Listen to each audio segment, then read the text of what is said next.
As September 1941 unfurled, the world stage was a gripping drama dominated by the sheer might of the German war machine.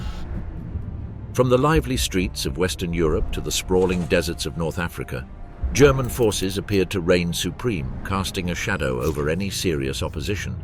In the Mediterranean theatre, Mussolini's aspirations for a grandiose revival of the Roman Empire had hit a stumbling block. Yet German intervention swiftly stepped in, filling the void and tightening their grip on the region. Across the Balkans, once proud territories of Greece and Yugoslavia bowed to German control, further extending their sway. Meanwhile, amidst the shifting sands of North Africa, the tactical brilliance of General Rommel pushed British and Allied forces on the back foot, posing a serious threat to the crucial Suez Canal and tightening the squeeze on their adversaries. But perhaps the most daring gambit of all was the audacious invasion of the Soviet Union. In a lightning campaign marked by breathtaking victories, German and Finnish forces encircled Leningrad, captured Smolensk and Kiev, and delivered heavy blows to the Red Army, bringing them within striking distance of Moscow. With a web of allies stretching from Vichy France to Hungary, and with neutral countries like Sweden and Switzerland offering little resistance, the Greater German Reich appeared unstoppable in its quest for European dominance. However, this pinnacle of power proved to be a tipping point in hindsight. Hitler's series of blunders and mounting losses signaled the beginning of the Third Reich's downfall. A pivotal misstep occurred in 1940, when, on the brink of victory over England, Hitler allowed the British army to regroup, a decision that would come back to haunt him during the Allied landings. Despite Hitler's steadfast belief in his thousand-year Reich, his unchecked ambition and hubris ultimately paved the path for its demise. Let's zoom in on the details, exploring the economic, military and strategic misjudgments that brought Hitler's Nazi regime crashing down. From disastrous military campaigns to fundamental miscalculations, these are the key errors that prevented the Thousand-Year Reich from materializing. Welcome to the Marshall Memoirs. Germany's Journey Post, World War I. In the aftermath of World War I, the Treaty of Versailles, signed in the aftermath of World War I, cast a dark shadow over Germany, imposing harsh penalties and igniting a flame of resentment that would shape the nation's destiny for decades to come. From economic hardship to social unrest, the consequences of Versailles were profound and far-reaching. Economically, Germany bore the brunt of the treaty's punitive measures.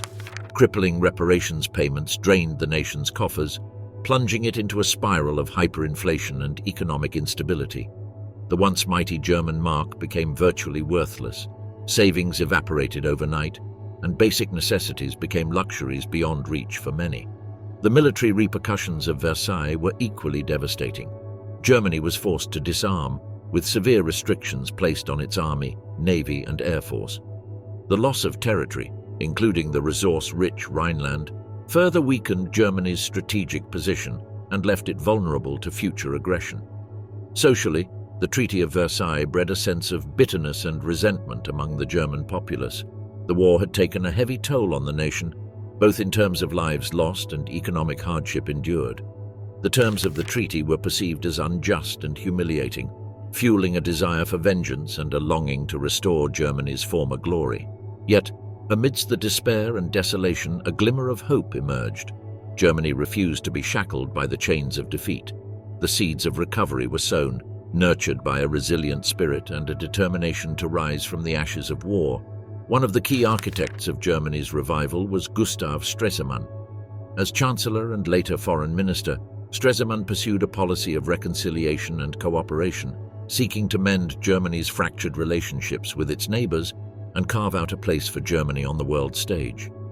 His efforts bore fruit with the signing of the Locarno Treaties, which eased tensions and restored a sense of stability to Europe. Economically, Germany embarked on a bold journey of reconstruction. The introduction of the Rentenmark stabilized the currency, providing a foundation upon which to rebuild. The Dawes Plan and later the Young Plan provided much-needed relief, restructuring Germany's reparations payments and injecting vital foreign investment into the economy. Culturally and intellectually, Germany experienced a vibrant renaissance. The Weimar Republic became a hotbed of artistic experimentation, giving birth to movements like Expressionism and Bauhaus. Writers, poets, and philosophers flourished, challenging convention and pushing the boundaries of human thought. However, Germany's journey to recovery was not without its challenges. The Great Depression cast a dark shadow over the world, sending shockwaves through the German economy and plunging millions back into despair. The rise of extremist ideologies, fueled by economic hardship and social unrest, threatened to derail Germany's fragile democracy. Amidst the chaos and uncertainty, a little-known figure emerged from the shadows to seize the reins of power: Adolf Hitler. Hitler's rise to power was swift and dramatic. His fiery rhetoric and promises of national renewal struck a chord with disaffected Germans, offering them a sense of purpose and belonging in a time of turmoil. Through a combination of propaganda, intimidation, and political maneuvering, Hitler and his Nazi party ascended to the highest echelons of power. Once in control, Hitler wasted no time in implementing his vision for Germany. He embarked on a campaign of militarization, rebuilding Germany's armed forces and flouting the restrictions imposed by Versailles. In the tumultuous years of the early 1920, Germany and Russia found themselves drawn to each other in a clandestine affair that would shape the course of history. Despite their ideological differences and the constraints imposed by the Treaty of Versailles, these unlikely bedfellows embarked on a secret partnership that defied all odds. Germany, shackled by the treaty's restrictions on military development, sought a discreet haven to rearm away from the prying eyes of the West. Enter Soviet Russia, a perfect sanctuary in the early 1930. Here, under the cloak of secrecy, true military cooperation blossomed between the two nations. German officers clandestinely made their way to the Soviet Union, where they subverted the constraints of Versailles and tested forbidden weaponry, aircraft, and tanks. The Soviets, in turn, reaped the benefits of this illicit liaison, gaining invaluable insights into German military tactics and technology. Despite their ideological enmity, the partnership proved fruitful for both parties.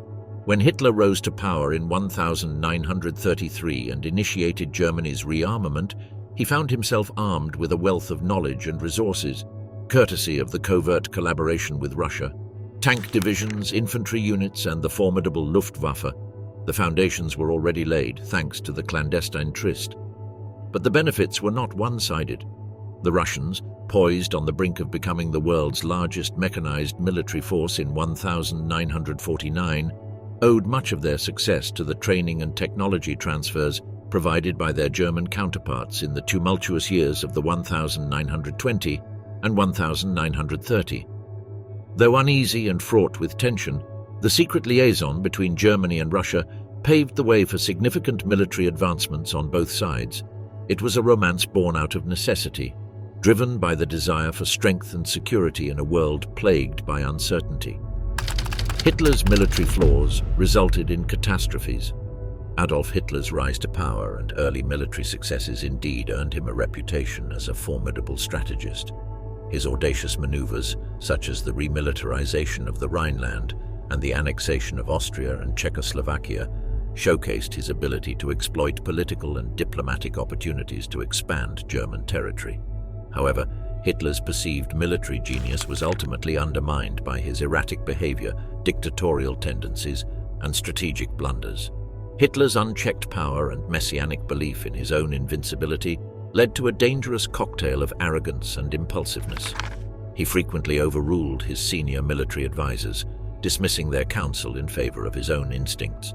This autocratic approach, combined with his volatile temper, created a toxic environment where dissent was stifled and critical analysis was often ignored.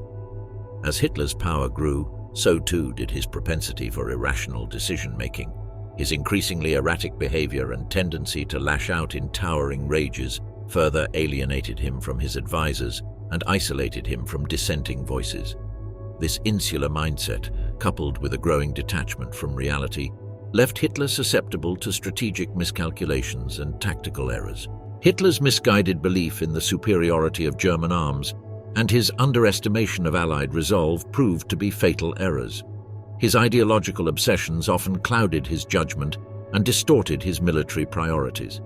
His fanatical pursuit of racial purity and Lebensraum led to atrocities such as the Holocaust, diverting valuable resources and manpower away from the war effort. This misplaced focus further weakened Germany's ability to withstand Allied advances. One of Hitler's most egregious mistakes was his decision to invade the Soviet Union in Operation Barbarossa.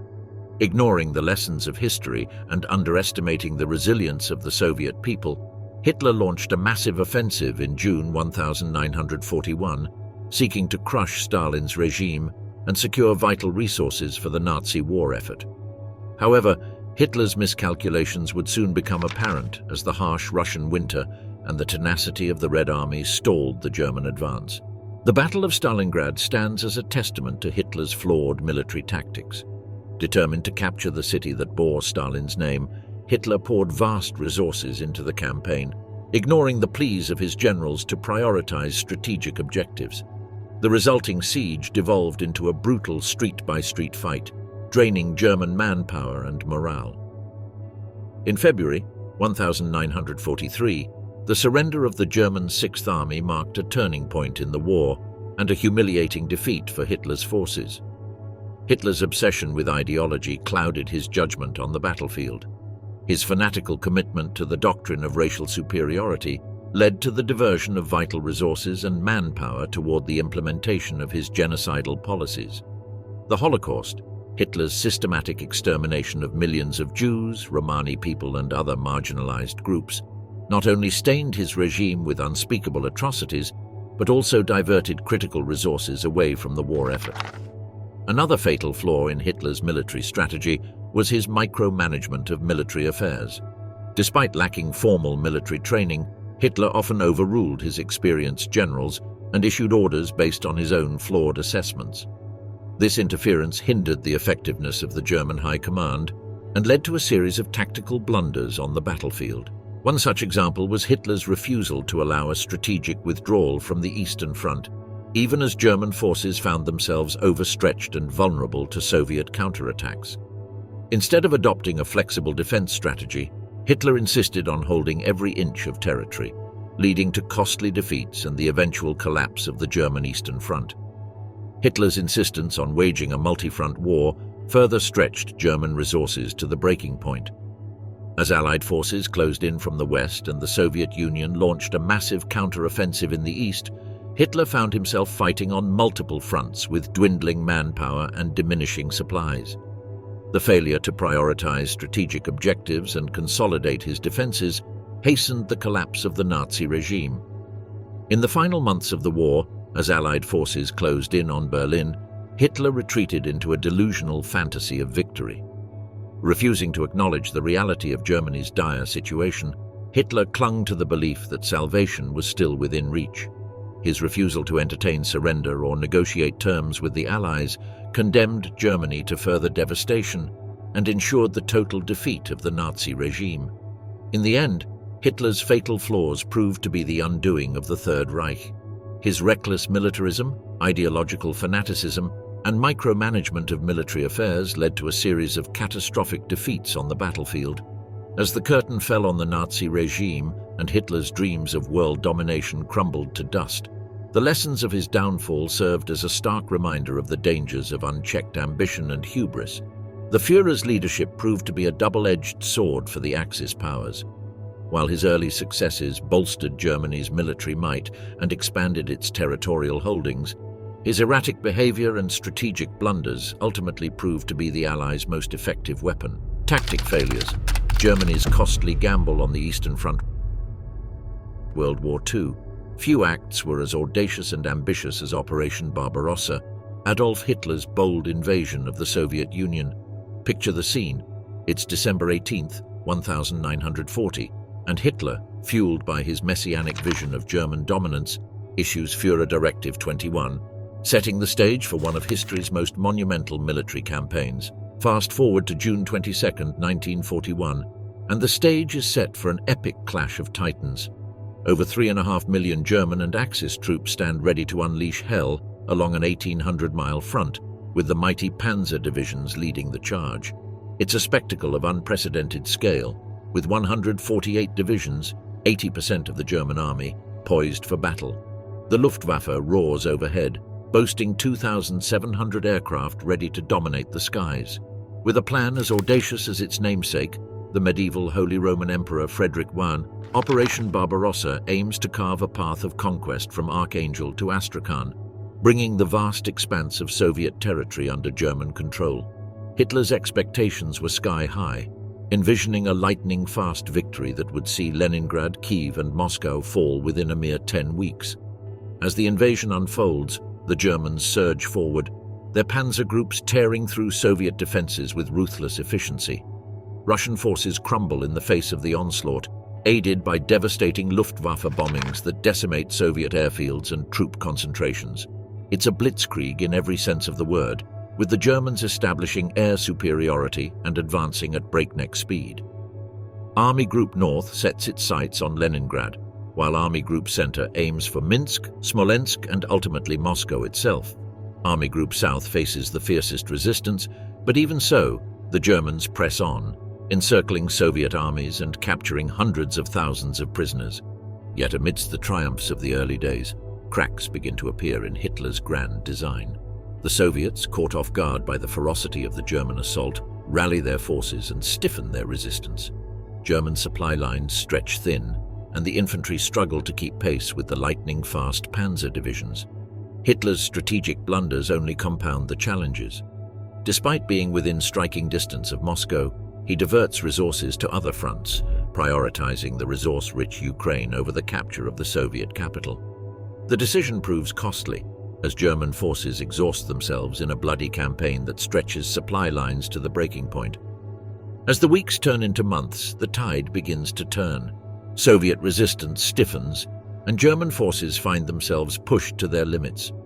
Despite capturing key cities like Kyiv and Kharkiv, the Germans are unable to deliver the knockout blow they had hoped for. Leningrad remains defiant, its epic siege stretching on for almost 900 grueling days. Operation Barbarossa proves to be a gamble too far for Hitler and the Nazi war machine. As the chill of autumn settled over the Eastern Front, Adolf Hitler found himself at a pivotal crossroads. With victory seemingly within his grasp, he made the fateful decision to resume the battle for Moscow, unleashing Operation Typhoon on October 2nd. Hitler's confidence was sky-high, convinced that the Russians were on their last legs and that the fall of Moscow would secure his triumph. Yet, unbeknownst to him, the Red Army had rallied its forces, with nearly 1 million Soviet troops poised to defend their capital. The German offensive was a formidable force, with Army Group Center spearheading the assault. Comprising 3 infantry armies and 3 panzer groups, boasting a staggering 1 million men and 1,700 tanks, they seemed poised for victory. However, the Luftwaffe, weakened by months of sustained operations, struggled to provide adequate air support, and the weather began to turn against them. Despite these challenges, the initial assault was a resounding success. The panzer divisions surged forward, capturing over 600,000 Russian soldiers in massive encirclements near Bryansk and Vyazma. Yet, as they approached Moscow, their momentum slowed to a crawl. Autumn rains transformed the dirt roads into treacherous quagmires, halting the German advance in its tracks. Dubbed the Rasputitsa, or quagmire season, the unforgiving terrain bogged down wheeled and horse-drawn transport, leaving the Germans stranded in the mud. Undeterred, Hitler ordered a final pincer attack on Moscow in mid-November. But the delay had given the Soviets crucial time to reinforce their defenses, marshalling reservists and troops from the far reaches of Siberia. Despite valiant efforts, the Germans found themselves tantalizingly close yet frustratingly far from their objective. The northern pincer advanced within 12 miles of the city, offering tantalizing glimpses of the Kremlin through field glasses. Yet, the bitter cold and deep snow brought their advance to a grinding halt. On December 5th, the Soviets launched a surprise counter-offensive, catching the Germans off guard. Forced into a retreat, despite Hitler's fervent calls to stand their ground, the German forces found themselves on the back foot. In the face of mounting losses and a relentless Russian advance, Hitler's fury knew no bounds. Senior generals who dared to advise withdrawal were summarily sacked, as the Luftwaffe struggled to maintain operations in the harsh winter conditions. By the end of December, Army Group Center had been pushed back up to 150 miles from Moscow, dealing a devastating blow to Hitler's aspirations of conquest. In a desperate bid to salvage the situation, Hitler took matters into his own hands, dismissing the commander-in-chief of the German army and assuming control himself. As the new year dawned, Hitler's dreams of a swift victory lay shattered on the frozen plains of Russia, marking a turning point in the war on the Eastern Front. What went wrong? First and foremost, poor strategic planning proved to be Operation Barbarossa's Achilles' heel. The Germans, blinded by overconfidence and hubris, underestimated the sheer scale and resilience of their Soviet foes. They naively believed that a swift blitzkrieg assault would bring the Soviets to their knees, failing to account for the vast distances, logistical challenges, and formidable Soviet troop numbers. Enter Hitler, whose erratic decision-making only compounded the problem. While the German High Command saw Moscow as a crucial objective, Hitler's focus lay elsewhere. His strategic shifts, diverting resources to Leningrad in the north and Ukraine in the south, left Army Group Center vulnerable and undermined Germany's chances of decisive victory. The early capture of Moscow could have been a game-changer, but Hitler's indecision and strategic missteps squandered this opportunity. Instead of pressing the advantage, he hesitated, allowing the Soviets to regroup and reinforce their defenses. General Guderian, a vocal critic of Hitler's tactics, advocated for an all-out drive on the capital. His foresight proved prescient, but by the time Hitler launched Operation Typhoon to resume the assault on Moscow, it was too little, too late. The German army, battered by attritional losses and weakened by harsh weather conditions, found itself on the defensive, unable to break through Soviet lines. German intelligence failures played a significant role in the unraveling of Operation Barbarossa. Underestimating the strength and resilience of the Red Army proved to be a costly mistake on multiple fronts. Initially, the Red Army was viewed with disdain, fueled by Stalin's purges of the late 1930, which saw the removal of thousands of officers.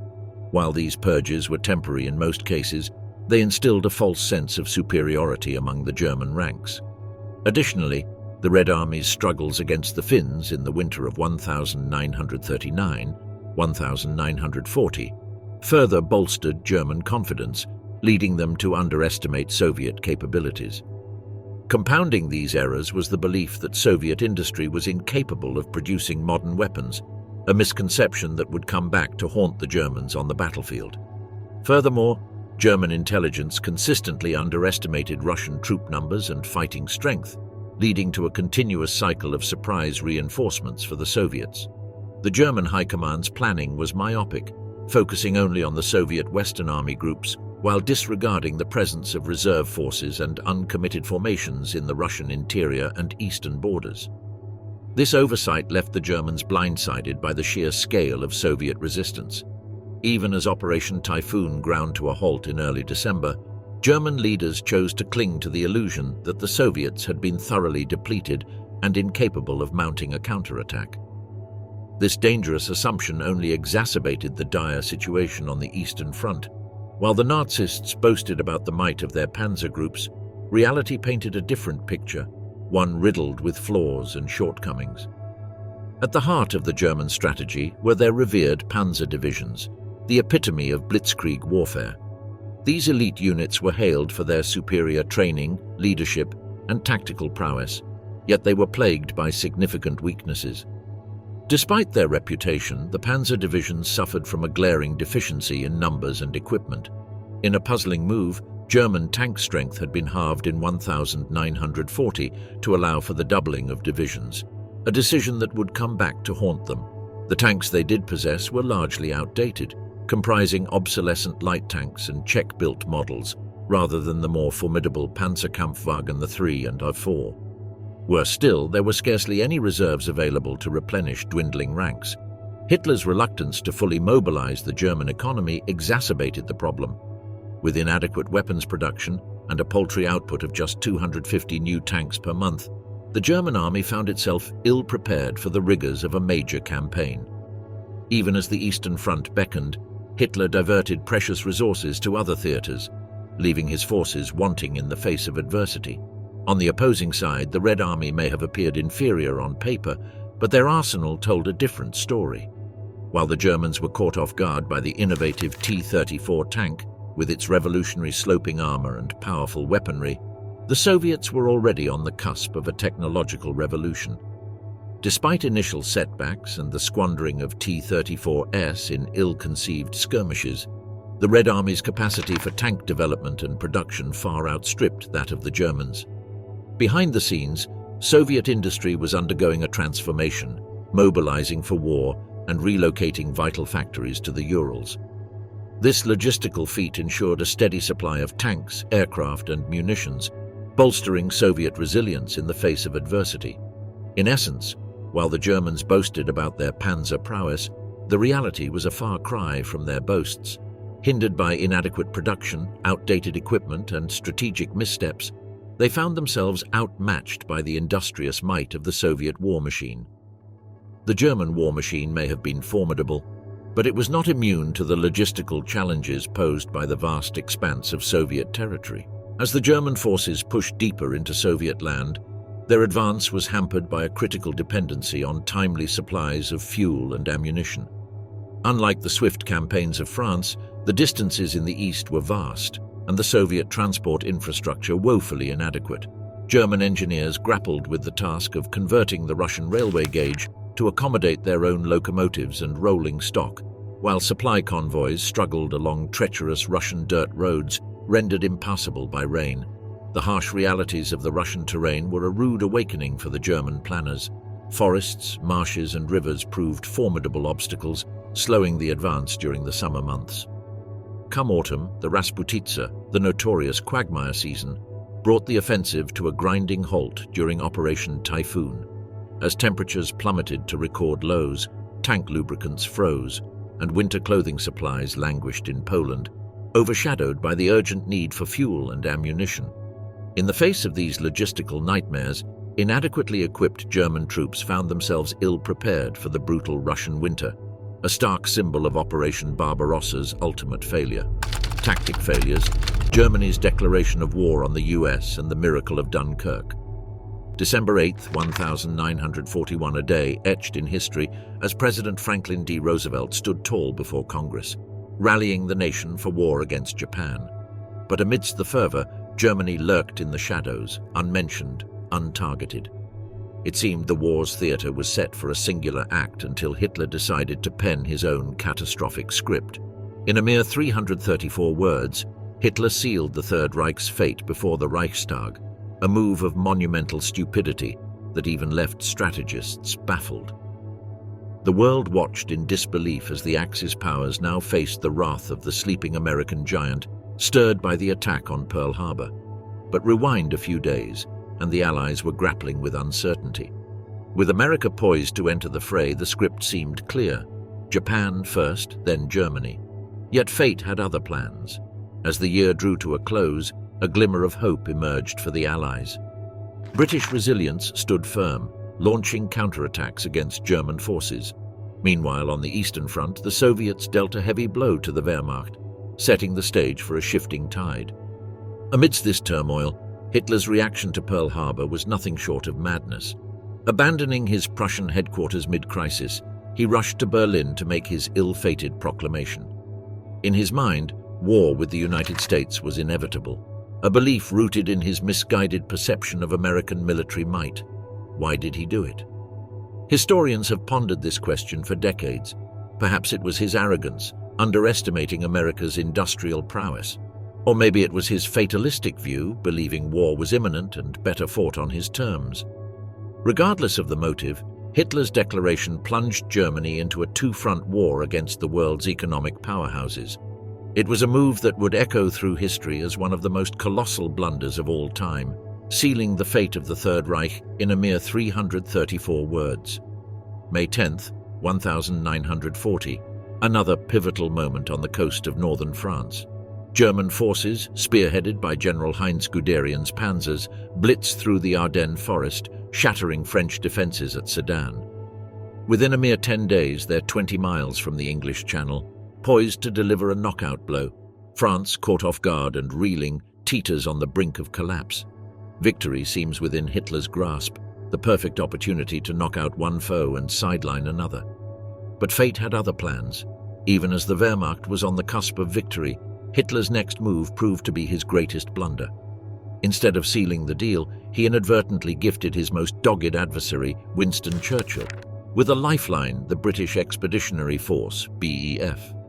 On May 23rd, with Dunkirk tantalizingly close, German commanders debated the final push. Exhausted but determined, they believed victory was at hand. However, just as they were about to strike, Hitler intervened with his infamous halt order, halting the advance. Why? Theories abound, from overconfidence in the Luftwaffe's ability to finish the job to Hitler's fear of risking his precious panzers in unfamiliar terrain. Regardless of the rationale, Hitler's decision proved disastrous. Those 2 days of reprieve allowed the British to fortify their defences and orchestrate a miraculous evacuation. Against all odds, the Royal Navy, aided by a motley crew of vessels, orchestrated the famous Dunkirk evacuation, rescuing over 338,000 troops. In the end, Hitler's hesitation not only spared the BEF, but also breathed new life into Britain's war effort.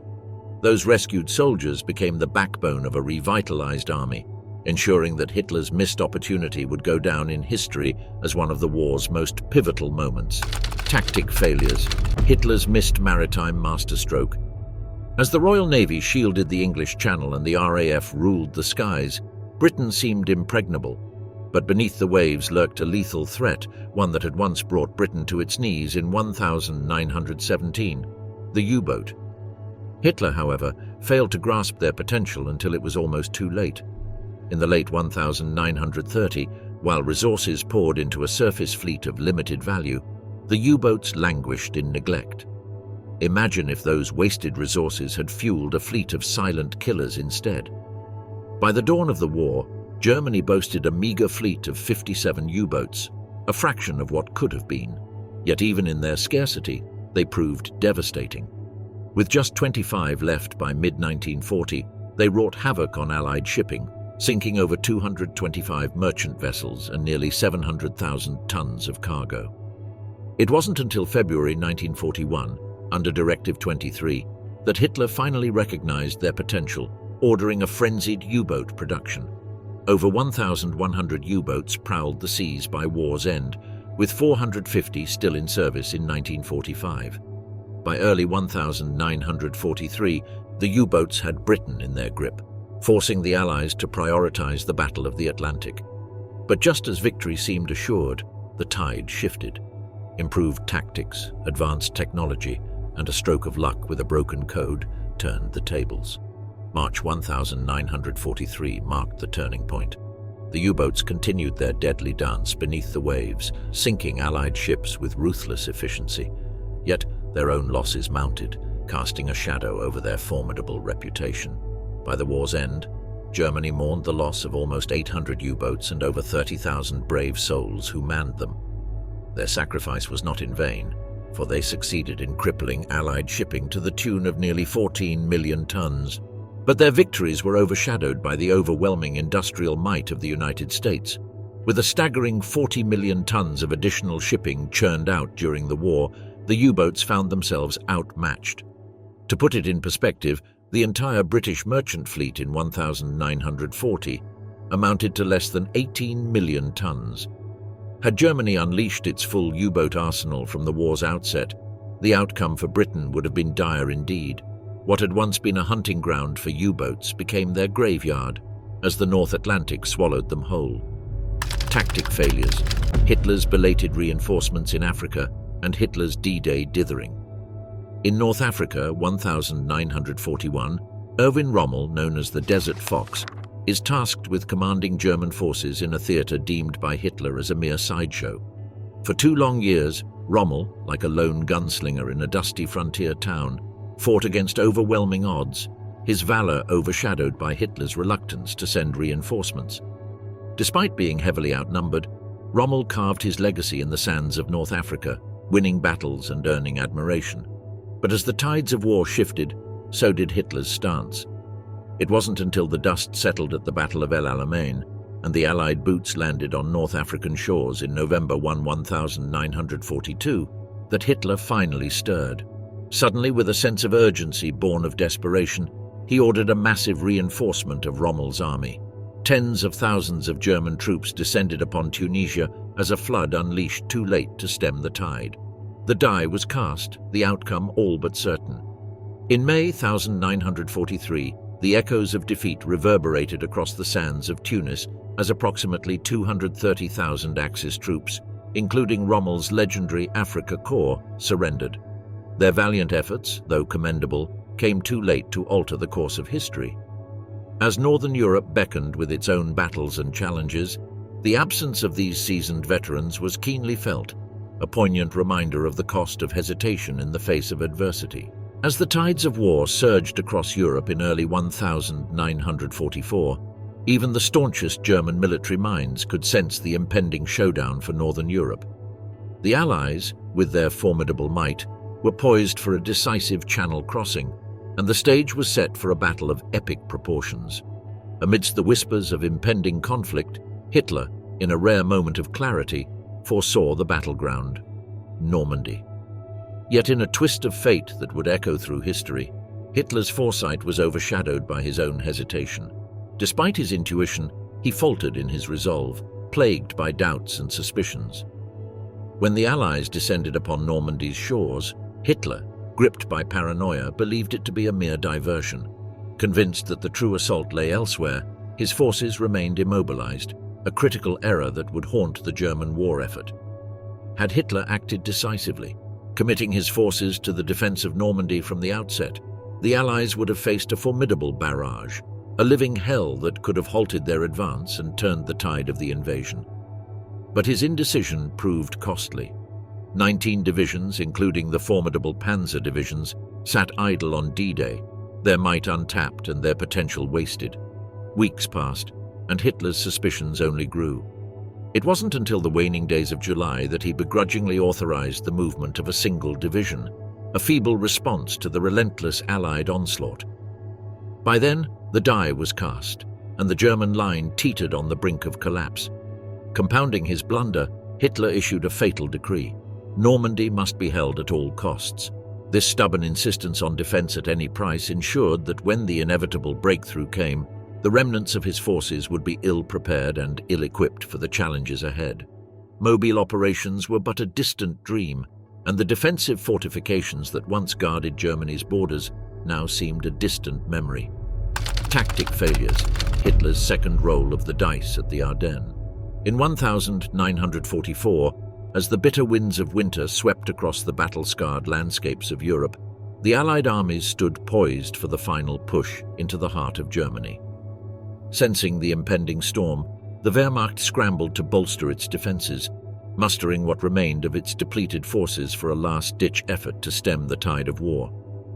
In a desperate bid to alter the course of history, Hitler gambled once more, marshalling his armored divisions for a daring strike at the weak underbelly of the American front, the Ardennes forest.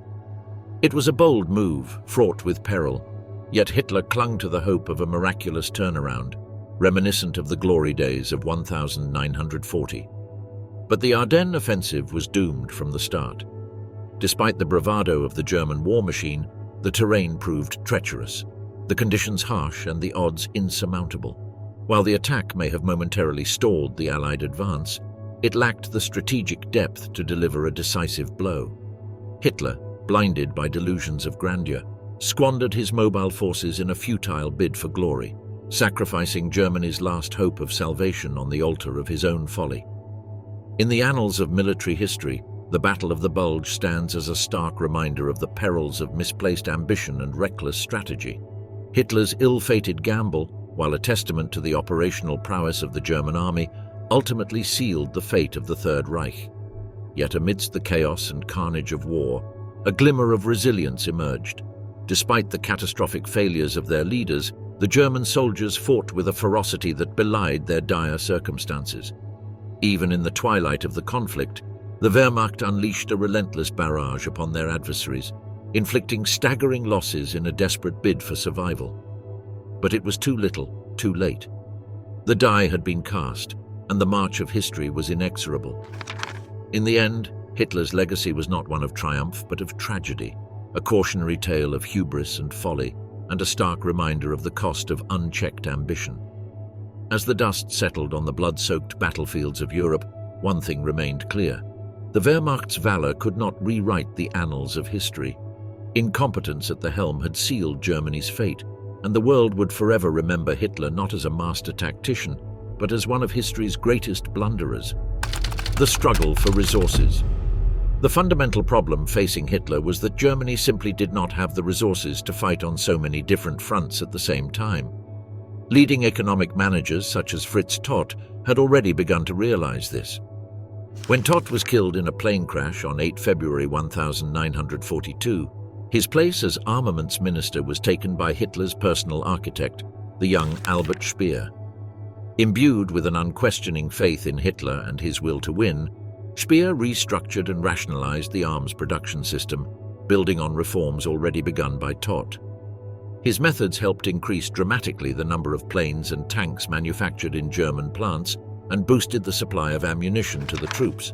But by the end of 1941, the Reich had to contend not only with the arms production of the British Empire and the Soviet Union, but also with the rapidly growing military might of the world's economic superpower, the United States. Throughout 1941, rightly fearing the consequences of total German domination of Europe for America's position in the world, US President Franklin D. Roosevelt had begun supplying Britain with growing quantities of arms and equipment, guaranteed through a system of lend-lease and formalized in August by the Atlantic Charter. When the Japanese bombed Pearl Harbor in early December, Hitler saw the opportunity to attack American convoys without inhibition and declared war on the US in the belief that Roosevelt would be too preoccupied with countering the Japanese advance in the Pacific to trouble much with events in Europe. However, the economic power of the Americans was such that they could pour more and more resources into the conflict in both theaters of war. Germany produced 15,000 new fighter aircraft in 1942, 26,000 in 1943, and 40,000 in 1944. In the United States, the figures were 48,000, 86,000, and 114,000, respectively. To these were added the aircraft produced in the Soviet Union, 37,000 in 1943, for example, and the United Kingdom, 35,000 in 1943 and 47,000 in 1944. It was the same story with tanks, where 6,000 made in Germany each year had to face the same number produced annually in Britain and the Dominions, and 3 times as many in the Soviet Union. In 1943, the combined Allied production of machine guns exceeded 1 million, compared with Germany's 165,000. Nor did Germany's commandeering of the economies of other European countries do much to redress the balance. The Germans' ruthless requisitioning of fuel, industrial facilities, and labor from France and other countries reduced the economies of the subjugated parts of Europe to such a state that they were unable, and with their workers becoming ever more refractory, unwilling to contribute significantly to German war production. Above all, the Reich was short of fuel. Romania and Hungary supplied a large proportion of Germany's needs, but this was not enough to satisfy the appetite of the Wehrmacht's gas-guzzling tanks and fighter planes. Rommel's eastward push across northern Africa was designed not just to cut off Britain's supply route through the Suez Canal, but above all to break through to the Middle East and gain control over the region's vast reserves of oil. In mid-1942, he captured the key seaport of Tobruk. It was the same, but when he resumed his advance, he was met with massive defensive positions prepared by the meticulous British General Bernard Montgomery at El Alamein. Over 12 days he failed to break through the British lines and was forced into a headlong retreat across the desert. To complete the route, the Allies landed an expeditionary force further west in Morocco and Algeria. 250,000 German and Italian troops surrendered in May 1943. Rommel had already returned to Germany on sick leave. The war in North Africa, he concluded bitterly, was decided by the weight of Anglo-American material. If he had been provided with more motorized formations and a more secure supply line, he believed, he could still have driven through to the oil fields of the Middle East. But it was not to be. By the time of Montgomery's victory, it had become clear that the Germans' attempt to compensate for their lower levels of arms production by stopping American supplies and munitions from reaching Britain across the Atlantic, had also failed. In the course of 1942, a determined construction campaign increased the number of U-boats active in the Atlantic and the Arctic from just over 20 to more than 100. In November 1942, alone they sank 860,000 tons of Allied shipping, aided by the Germans' ability to decipher British radio traffic while keeping their own secret. The decline of German morale. As the war's relentless grip tightened around Germany, the once indomitable spirit of the nation began to falter under the weight of mounting defeats and devastating bombings. The turning point came with the harrowing tragedy of Stalingrad, a brutal testament to the ferocity of war and the fragility of human resolve. The defeat sent shockwaves across the homeland, shattering the illusion of invincibility and planting seeds of doubt in the hearts of many. But it was the merciless rain of bombs that truly tested the resilience of the German people. Churchill and Roosevelt, meeting in the fabled city of Casablanca, devised a ruthless strategy of aerial bombardment, unleashing a relentless barrage upon German cities. The industrial heartland of the Ruhr bore the brunt of the assault, its factories reduced to rubble and its skies ablaze with fire. The infamous bouncing bombs wreaked havoc on key dams, flooding the landscape with destruction and crippling Germany's arms production. The city of Hamburg bore the full fury of Allied wrath, its streets consumed by a raging inferno that left tens of thousands dead and hundreds of thousands homeless. The air was thick with smoke and ash, and the once proud city lay in ruins, a haunting symbol of the price of war. The devastation reverberated throughout the nation, sowing seeds of dissent and despair. Anger swelled against the failing regime, with cries of "murderer" echoing through the streets as disillusioned citizens tore party badges from officials' coats. Even within the ranks of the military, despair took its toll, culminating in the tragic suicide of the Chief of Staff of the German Air Force. As the tide of war turned against them, German forces retreated on all fronts, their once formidable defenses crumbling under the relentless onslaught of Allied forces. The brutal requisitioning of forced laborers from occupied territories only fueled the flames of resistance, igniting rebellions across Europe. Amidst the chaos and despair, terror became the regime's weapon of choice, as dissenters were silenced and deserters executed in a desperate bid to maintain control. Yet despite the regime's iron grip, the will to fight began to wane, replaced by a grim resignation as ordinary Germans focused on the simple act of survival. By the end of 1943, the grim reality had set in. The war was lost. Yet even as hope faded and despair deepened, the indomitable spirit of the German people endured, a flickering beacon of resilience amidst the darkness of war. Hitler's last stand. On April 12, 1945, President Roosevelt's death served as a jolt of energy for Adolf Hitler amidst the crumbling ruins of his world. Holed up in his bunker beneath the Reich Chancellery, Hitler clung to Roosevelt's demise like a desperate addict stumbling upon a hidden stash of his favorite drug. Brandishing a newspaper clipping at Albert Speer, his Minister of Armaments, Hitler hailed it as the long-awaited miracle. He proclaimed that Harry Truman, Roosevelt's successor, would eagerly broker peace with Germany, spelling an end to their troubles. In a frenzy of delusion, Hitler gazed at a portrait of Frederick the Great, whom he revered as a guardian angel. He fancied himself in a Frederikian moment, akin to the Prussian Emperor's miraculous turn of fate in the 7 Years' War. Reality soon shattered Hitler's euphoria. Truman showed no signs of deviating from his predecessor's stance. Meanwhile, the Red Army launched its relentless assault on Berlin, culminating in the brutal Battle of the Seelow Heights. Facing overwhelming odds, German troops fought fiercely but were ultimately forced back to the suburbs of Berlin. Hitler's 56th birthday passed without celebration, marked only by grim determination amidst the chaos. In the bunker, Hitler's staff offered muted congratulations, while young Hitler Youth soldiers, barely teenagers, were hailed for their bravery in the face of Russian tanks. As Berlin braced for the onslaught, Hitler clung to fleeting illusions of victory amidst the encroaching darkness of defeat. This marked Hitler's final public appearance, a haunting image of a man in decline. His once commanding presence reduced to a shambles, he struggled to control his trembling left arm, concealing it behind his back. In a poignant snapshot, he awkwardly patted a young boy's cheek, while Arthur Axmann, leader of the Hitler Youth, observed. With this, Hitler retreated into his bunker for good. In the days that followed, senior Nazi figures like Speer, Himmler, and Goering fled Berlin, evading the encroaching Russian forces.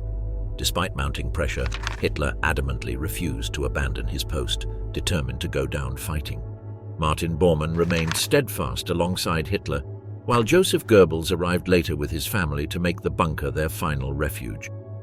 However, Hitler's descent into hysteria became evident as he lashed out at those around him, blaming them for the Reich's demise. In his delusion, Hitler clung to fantasies of salvation, believing the Reich could still be saved. In his afternoon conferences, he futilely strategized, moving imaginary armies across maps, desperately clinging to hope as the Red Army closed in on Berlin. On April 25th, as Speer departed for the last time, Hitler confronted the grim reality. With the Red Army advancing, the stage was set for the final brutal days of street fighting, signaling the end of the European theater of World War II. However, these 5 days unfolded with some of the war's most surreal moments. When Goering learned of Hitler's intent to end his own life, he assumed that Hitler's 1941 decree naming him as successor would take effect automatically upon Hitler's death. Unaware of the specific timing of Hitler's planned suicide, Goering sent a wire to the bunker, stating that if he received no contrary orders by 10 p.m. on April 24th, he would assume the role of Chancellor. Enraged by this assumption of power, Hitler swiftly revoked his earlier decree, demanding Goering's resignation from all governmental and party positions. Goering complied, finding himself placed under house arrest.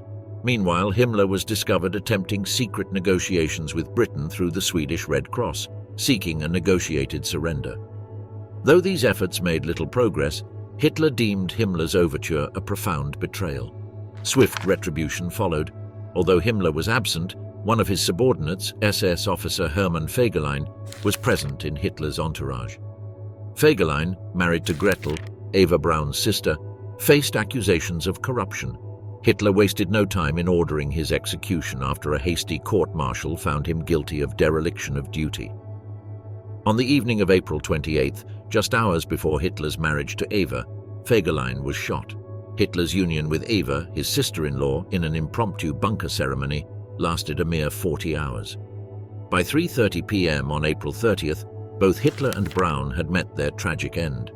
On April 29th, two significant pieces of news reached Hitler, and their impact on him, though not officially documented, is not difficult to surmise. Firstly, news arrived from Milan regarding Mussolini's demise at the hands of Italian partisans. More unsettling than his death was the gruesome aftermath. Following their execution, Mussolini, along with his mistress Clara Petacci and their associates, were publicly humiliated. Their bodies were subjected to desecration in Milan's Piazzale Loreto, where a furious crowd spat, stamped, and even urinated on them before hanging them upside down from a petrol station gantry by meat hooks. Hitler likely recoiled at the thought of a similar fate for himself, eradicating any lingering doubts about his resolve to end his life. The second piece of news originated from Hitler's adoptive hometown of Munich and concerned the liberation of the Dachau concentration camp, the oldest in the Nazi death camp network.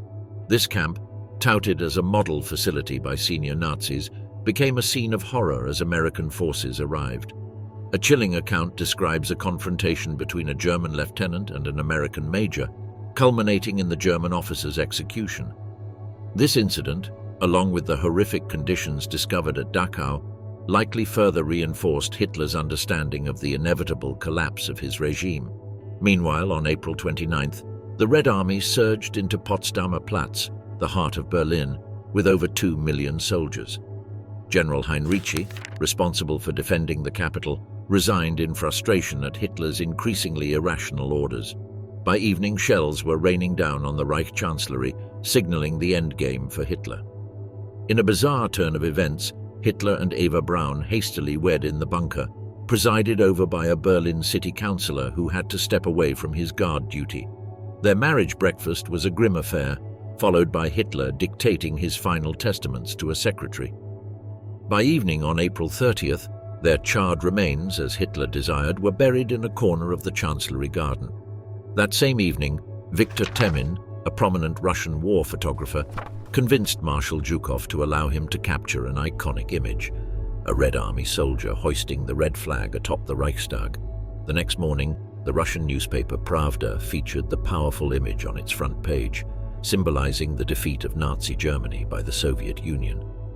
In the grand theater of history, the curtain falls on Hitler's empire, its decline and fall a spectacle of tragedy and folly.